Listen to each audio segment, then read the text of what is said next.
अगर मैं आपसे कहूं कि दिल्ली एनसीआर का फ्यूचर आपकी प्रॉपर्टी प्राइस, आपका पानी और आपकी हवा सिर्फ एक पहाड़ पर डिपेंड करता है और हम उसी पहाड़ को खुद काट रहे हैं।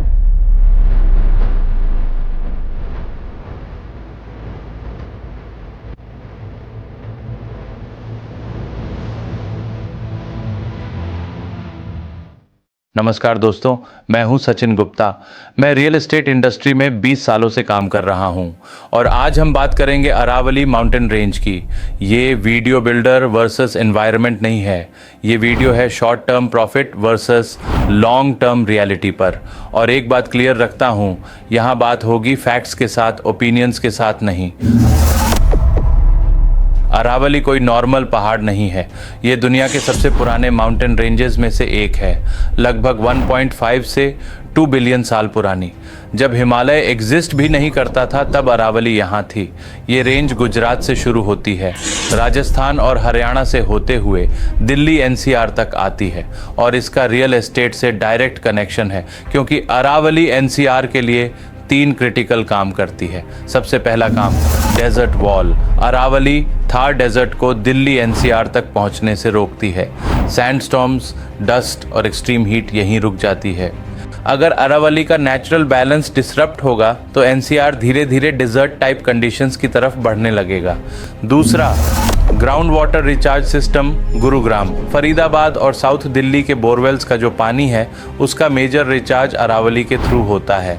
माइनिंग और हैवी कंस्ट्रक्शन, जब पहाड़ों को तोड़ती है तो ज़मीन के क्रैक्स बंद हो जाते हैं और पानी का नेचुरल फ्लो डिसरप्ट हो जाता है। तीसरा, natural air conditioner, green cover और रॉकी टेरेन मिलकर टेम्परेचर को रेगुलेट करते हैं। इसी वजह से हिस्टोरिकली साउथ दिल्ली और गोल्फ कोर्स रोड जैसे एरियाज कंपैरेटिवली कूलर रहे हैं।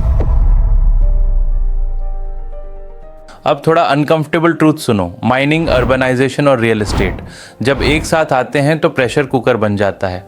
अरावली के अंदर क्वार्ट्स, लाइमस्टोन और सैंडस्टोन मिलता है जो कंस्ट्रक्शन इंडस्ट्री के कोर रॉ मटेरियल्स हैं।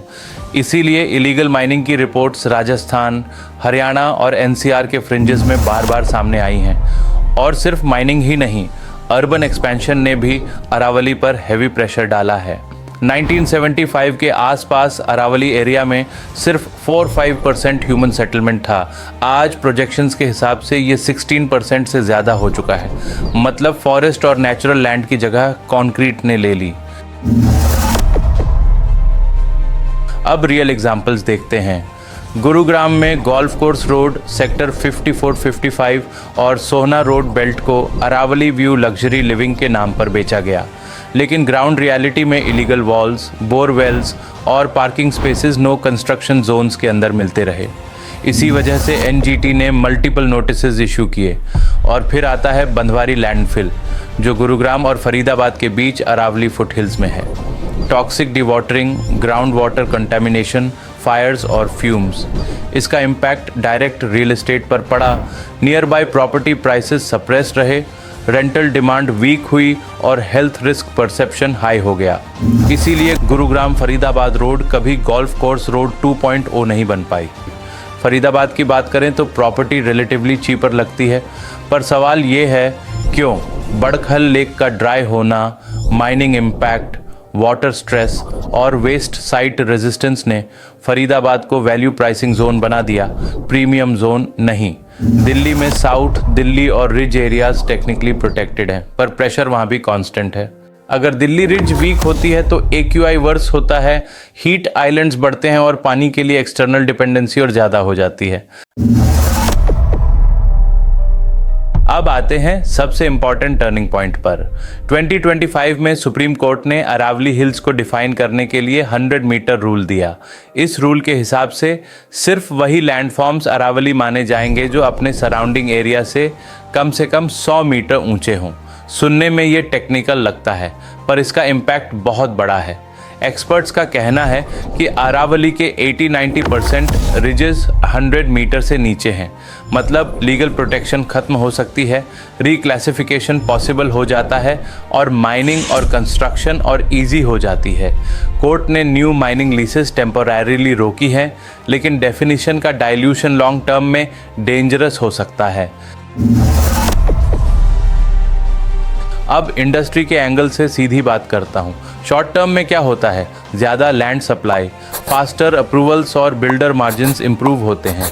लेकिन लॉन्ग टर्म में वाटर स्कैरसिटी से लिविंग कॉस्ट बढ़ती है, AQI रिस्क से डिमांड इरोड होती है, infrastructure stress quality of life गिरा देता है, इंश्योरेंस और कंप्लायंस कॉस्ट्स बढ़ने लगती हैं। प्रॉपर्टी वैल्यू सिर्फ कारपेट एरिया से नहीं बनती, वो पानी, हवा, लिवेबिलिटी और स्टेबिलिटी पर बनती है। इकोलॉजी डिस्ट्रॉय करोगे तो प्रीमियम खुद ही डिस्ट्रॉय हो जाता है। एक मिथ है मार्केट में, एनवायरनमेंट इशू है, प्रॉपर्टी पर इफेक्ट नहीं आता। रियलिटी ये है, एनवायरनमेंट पहले लाइफस्टाइल अफेक्ट करता है, फिर प्राइसिंग और फिर एग्जिट लिक्विडिटी। बंधवारी लैंडफिल इसका लाइव एग्जाम्पल है। अरावली डेवलपमेंट के लिए ऑब्स्टिकल नहीं है, वो फ्री इंफ्रास्ट्रक्चर है। अगर हम इसको तोड़ते हैं तो हम महंगा पानी खरीदेंगे, महंगी हवा में सांस लेंगे और अपनी प्रॉपर्टी रिटर्न्स को खुद ही कैप कर देंगे। डेवलपमेंट ज़रूरी है, पर ब्लाइंड डेवलपमेंट सुइसाइड होता है। आप क्या सोचते हैं, क्या short term real estate profit के लिए long term environmental loss acceptable है? कमेंट सेक्शन में अपनी राय लिखिए। लाइक, शेयर और सब्सक्राइब ज़रूर करें।